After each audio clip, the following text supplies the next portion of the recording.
Magandang hapon, Pilipinas. Magandang hapon sa aming mga taga-subaybay.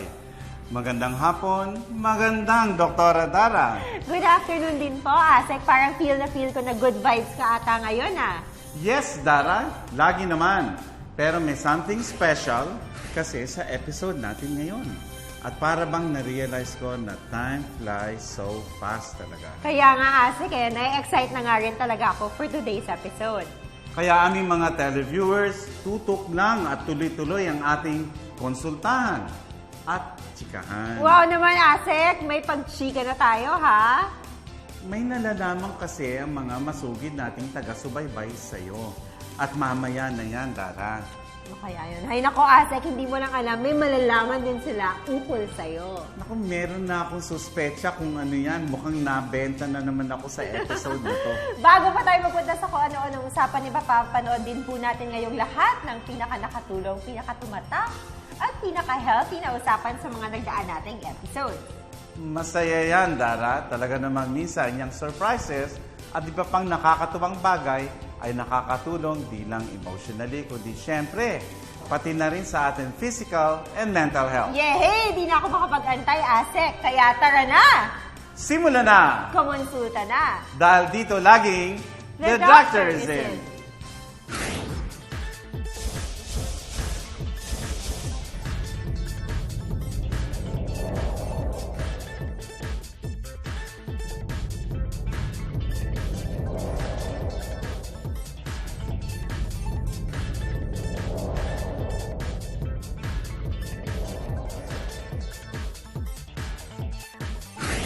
O Dara, hindi nandiyan ka. Andito ka. ako. Nasa upuan tayo. Ano mo ba iniisip ko? Ano, Tatanong ka na naman sa akin. Naku, Asek, bina-voice out ko lang naman yung mga tanong ng ating kababayan dyan, di ba? Ganun ba yon? Eh kung ako naman kaya magtanong sa'yo, Ano namang tatanong mo, Asek? handa ka na ba? Ano yun? Ano po yun? Marami nagtatanong, how you handle stress? Huwag ko nang alamin. Hindi. That's too late, Dara. Sapagkat alam na namin kung anong ginagawa mo. Anong ginagawa ko, Asek? Ito yun! Raw VTR. Cool daughter, sweet niece, disciplinarian sister, loving mother, at isang doktora na may gandang pang-beauty queen.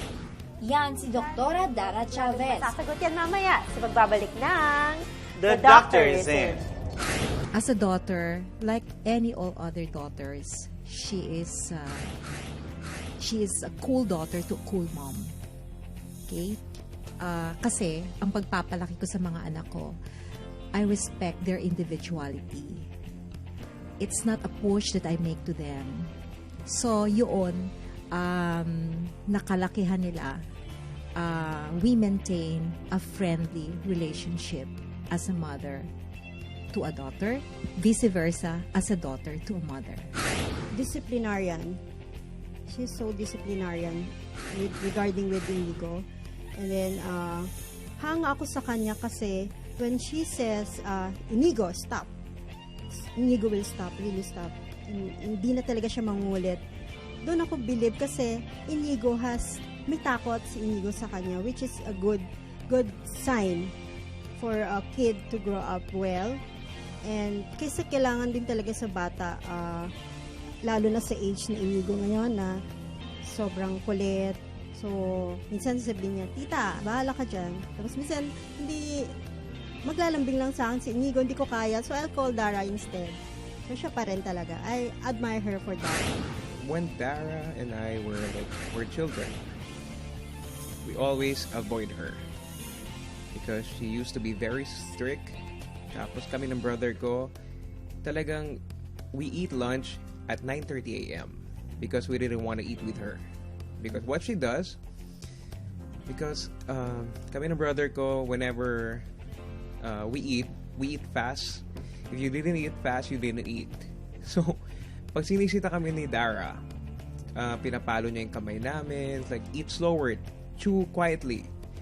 So, nakakainis. So, talagang ang ginagawa namin sa kanya, talagang hindi namin siya iniintay. Inuunahan namin siya kumain. Tapos, we didn't realize it before, pero okay yung pagiging disciplinarian niya. Nagsilbi rin siyang modelo hindi lamang sa kanyang mga kapatid, kundi sa lahat, sa pagbibigay ng pagpapahalaga sa pag-aaral. Siya yung pinaka-concerned pagdating sa studies namin. Especially kami ng brother ko kasi malilikot nga kami, magugulo kami palagi. Yung ate ko, she and our eldest, si Thea, sila yung pinakamasipag mag-aral. Talagang 3 a.m., I go out sa living room, I see her studying. Tapos at one point, medyo natakot kami ng brother ko because we saw a dead cat. She was studying a dead cat on the dining table. So that was weird. Pero she needed that for her schooling. So nakita ko kumbaga, she did not tell us to study hard, do this, do that. But more like she motivated us to be like her pagdating sa pag-aaral. So I think yun yung naging instrument niya na binigay sa amin until we graduated. What I can perfectly recall about what Dara wanted before was to be in the limelight. She wanted to become a beauty queen. That's why the reason why could be yung exposure niya, because bata pa yan, nasa modeling, commercial model, endorser ng mga consumer products way back elementary days. At syempre, lagi ring kasama sa routine niya ang mga paraan para laging maging healthy, fit, and sexy.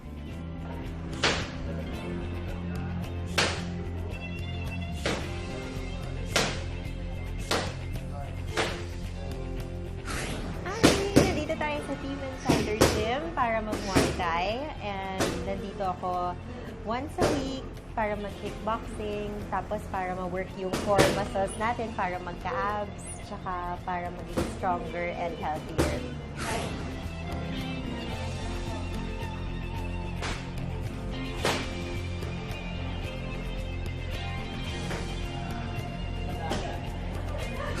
Hindi naman siya nakakailang. Parang fun nga kasi at least kaya mong babae. Kaya mo as babae ka, tapos mga lalaki yung kasama.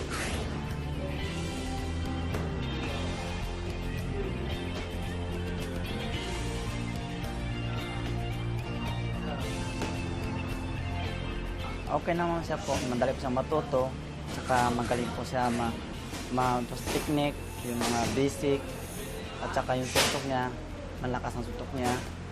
Tapos yung mga sipa niya, tama naman sa pagbigay. Dara, as your mom, I know who you are, I know what you are, and I know you will make it. I'm here to always be in your support, and I'm just a text away, dear. I love you. Tama ba yun? Tama ba yung nakita ko? Karate ata yung ginagawa ko. Nakakabilib ka. Kaya naman pala wala kang ka-stress sa ating mga Ay, hindi nyo lang alam. episodes Ase. sa ating programa eh. Kaya may muscles.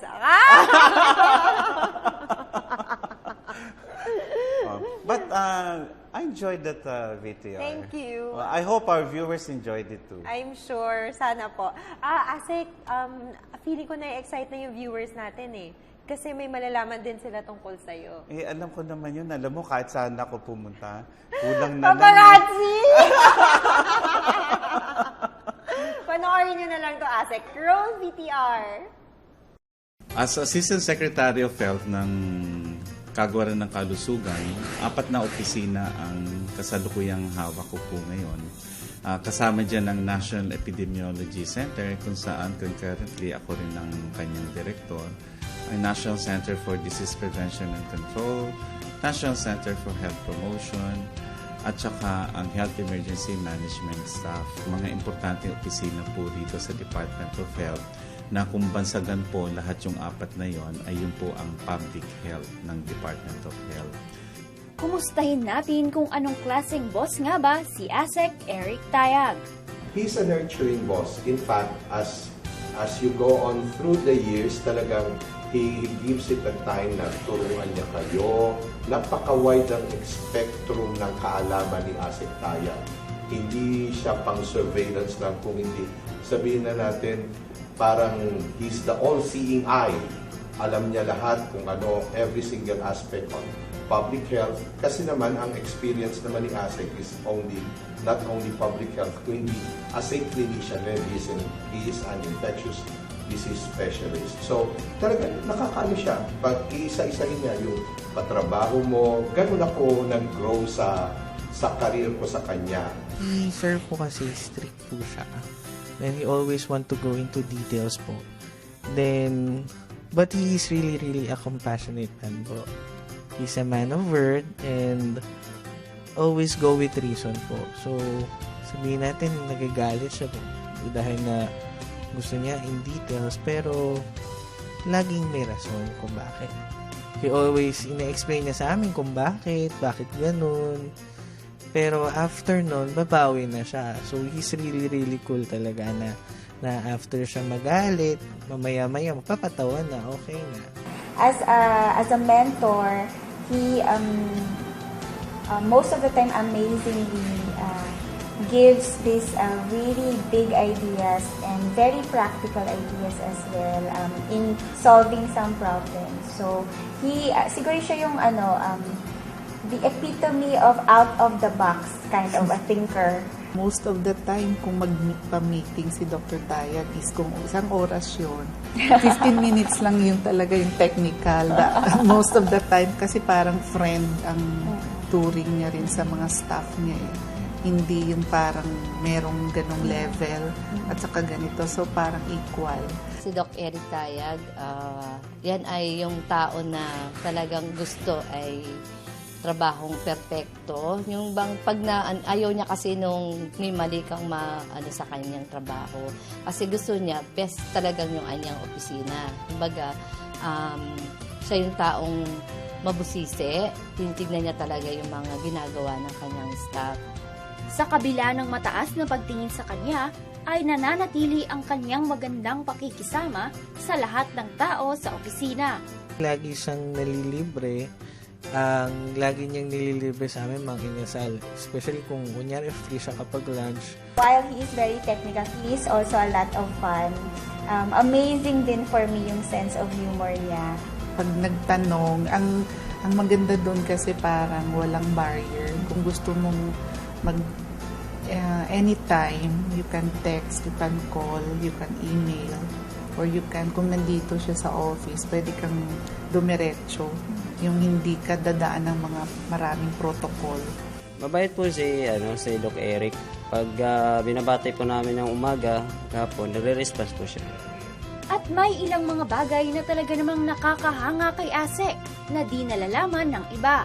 At alagaan ka talaga niya eh. Kasi magaling magluto si Dr. Tayag. Nang 6 weeks kami doon, we stayed at Villa International. Parang lahat ng international students nandoon.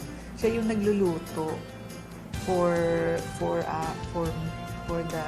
sa aming dalawa. Tapos nag-share pa nga. Hindi ko makalimutan ang luto niya ng adobo with a twist. Adobo with a twist? Nilagyan sa sobrang daming apples kasi. So may apples. Cool. So yung sa akin siguro may isang fellow na kasama niya sa Amman Jordan na nag-present na kailangang medyo na-notice niya kasi yung kanyang barong hindi well plancha. So hindi niya talaga ma-take, siya na lang yung pumlancha ng barong. So ganun siya, yung nakakatawa siya to serve also other people. And of course, hindi mawawala sa routine niya ang mga paraan para laging maging healthy and fit. Good morning! Tara na! Nandito ako ngayon sa Fitness First. Mag-workout tayo. Samahan niyo ako ngayon.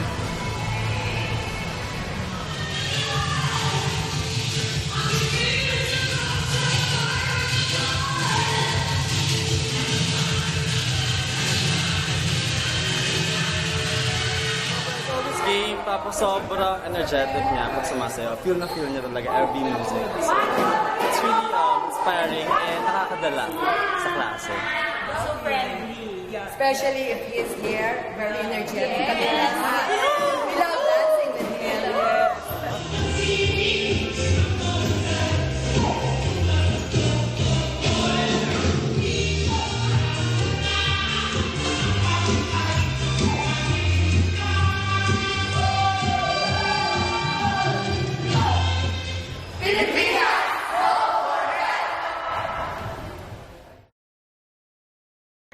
Grabe, Asik, parang hiningal ako dun sa Zumba mo, ah. Tsaka nagsasayaw ka pa rin pala kahit sa office mo. Hindi, joke lang.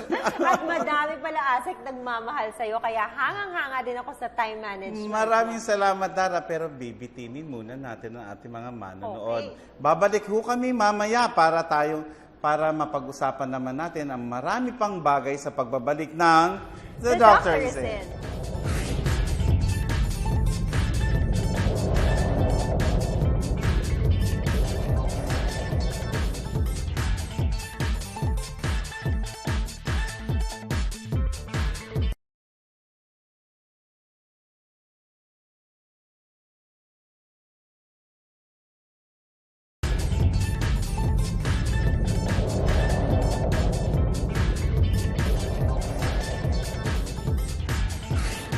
Welcome back to The Doctor is In. After nating mapanood ang ilang mga kakaibang nangyayari sa buhay namin ni Asik, Ngayon naman, silipin natin muli ang the best of the best DOH accredited hospitals na never tayong binigo sa kanilang mga serbisyo.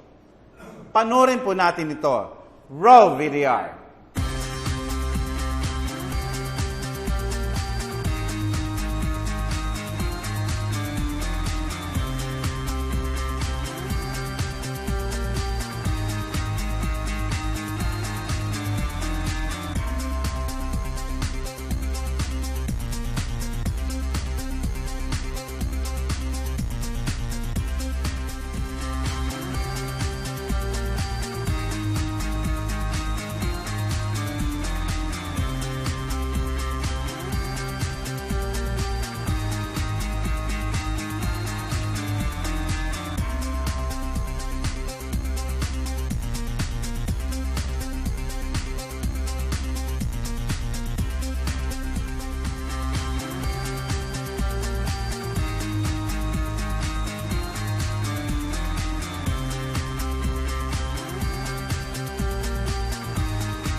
grabe, Asik, para mga private hospitals na rin po sila. Ganyan ang DOH hospitals. Ngayon naman ay ang mga best kalendaryong pangkalusugan discussions. Roll VDR. Ang pagpapabakuna ng isang bata ay napaka-importante po talaga. We cannot underestimate the effect of vaccination dahil ang pagpapabakuna ay hindi lang para pagbigay ng maayos na buhay sa bata, kundi pagbigay rin ng seguridad sa pamilya na hindi mahawa yung mga bata, pati na yung mga matatanda ng sakit na pwede namang pigilan. At huwag natin kakalimutan para madaling matandaan ang tinatawag po natin complete immunization.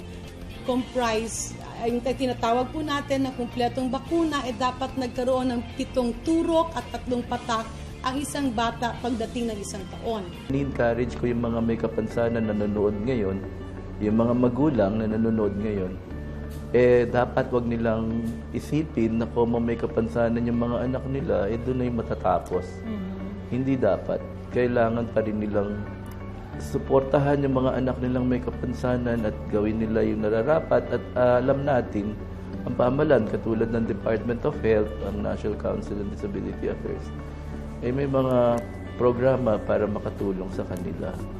Ang dengue ay hindi lamang nalilimita sa Hunyo, kundi nakikita na natin ang buong taon. Ito kung kaya ating pagbabantay laban sa dengue ay dapat nakafocus sa buong taon para masigurado natin ligtas ang ating mga mahal na buhay laban sa dengue. Dapat po alalahanin natin na ang mga bata hanggat maaari ay hindi mag-umpisa manigarilyo. Kasi pag nag-umpisa ka na ng panigarilyo, ay dahan-dahan medyo mahirapan no tayo maghinto. So, don't ever start smoking. Number 2, ang mga magulang po, kung pwede, ay huwag utusan yung mga anak, huwag utusan yung mga anak na bumili ng sigarilyo para sa kanila. Meron tayong 4 na dapat iwasan. Number 1, maling pagkain. Dapat healthy ang pagkain. Iwasan yung sobra sa maalat, sobra sa matatamis, sobra sa matataba. Number 1, iwasan yung maling pagkain. Pangalawa, iwasan yung hindi nag-e-exercise. Dapat nag-e-exercise tayo ng regular. Okay. At madaling makita kung sino nag-e-exercise at sino hindi nag-e-exercise. Pangatlo, hindi dapat kakalimutan yung gamot. Dapat yung regular na gamot, natatandaan yan. 3 na yun. At yung pang-4, dapat iwasan yung masyadong stressful na buhay. Doc, tawagin ko lang po ang my little boy, Inigo, para po i-demo natin yung vision test po natin. Come. So, kami sa Philippine Eye Research Institute in collaboration with the Department of Health at saka Department of Education, we're trying to come up with a vision screening test, no, para sa pambata, para ma-detect natin. Ito ang vision screening test natin. We call it LIA. This is a LIA chart. It's standard for their age, no? Appropriate sa edad nila. Kasi pag pinakitaan mo ng letra, baka hindi naman niya mabasa. So, symbols tayo. Ito, Inigo. Yan. At saka ito, house, no? Ang family planning po is ang programa ng gobyerno kung saan binibigyang tugon natin ang pangangailangan ng mag-asawa. The government is here to assist you in terms of knowledge and in terms of services dahil karapatan po namin na tugunan ang inyong pangangailangan. Pero karapatan nyo rin po na planuhin yung kanyang pamilya. There you have it. Saludo po kami sa lahat ng nakikisa at nakikipagtalakayan dito po sa amin sa The Doctors In. Asek, tuwang-tuwa nga ako kasi diba last week, guest pa natin sa Inigo. Humirit bang umulit siyang muli? Hindi po. Ayaw na niya. Bakit?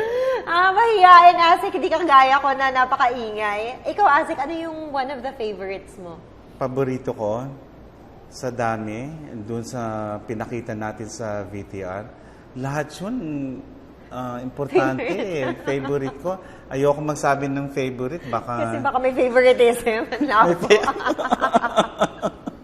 Huwag po kayong alis dahil magbabalik pa ang The Doctors In.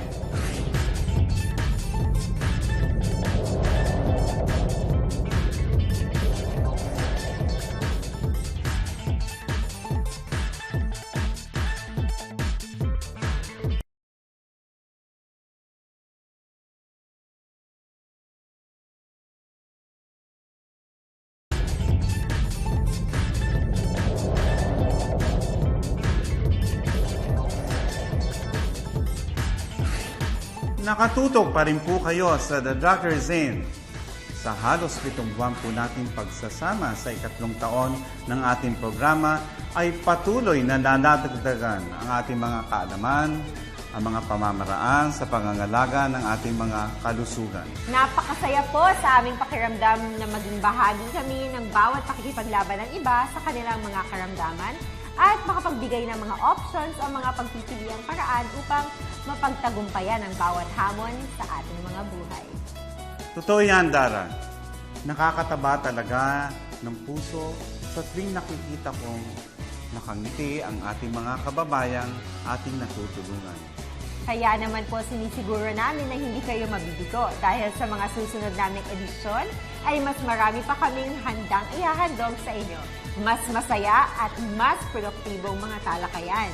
At para po mapanood nyo ang aming mga past episodes, Bisitahin lang ang website ng Telebisyon ng Bayan sa PTV Space PH.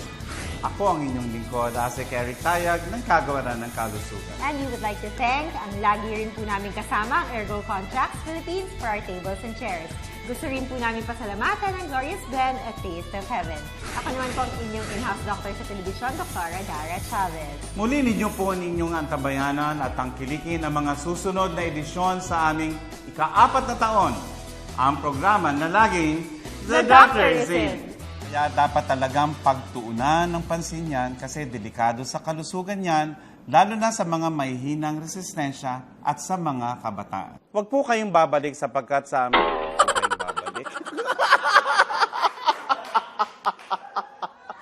Huwag po kayong babalik.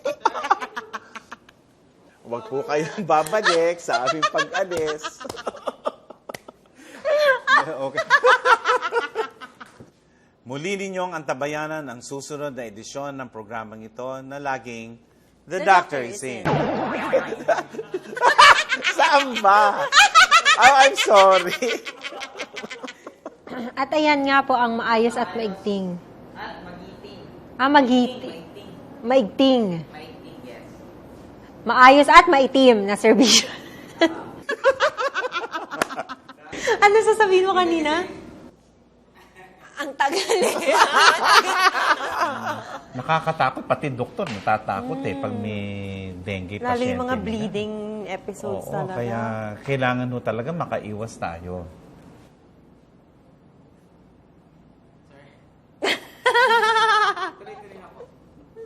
Ay, oo nga pala. I'm sorry. I'm sorry. I'm sorry. I'm sorry. Tao lang. Tao lang. Sabi ko naman, tagal naman ni Dara. Yung pala ako lang. Maligayang pagbabalik sa The Doctor is In. Malalaman na po natin ngayon kung ano ang mga aktibidad at mga programa na kaugnay sa pagdiriwang ng National Breastfeeding Awareness Month. Panoorin po natin ito. Maraming salamat po at Oh my God. Put your flags up in the sky. And wave them side to side, side to side. Okay. Okay. So the world we are one. Nandito na naman po tayo sa mahalagang konsultahan sa The Doctor is In. Nandito po tayo upang pag-usapan ang mga... Nawala ako. Ulit.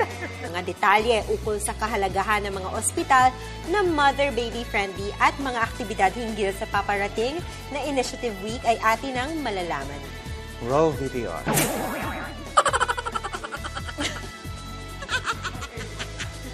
Sorry, Isaac! Tao na.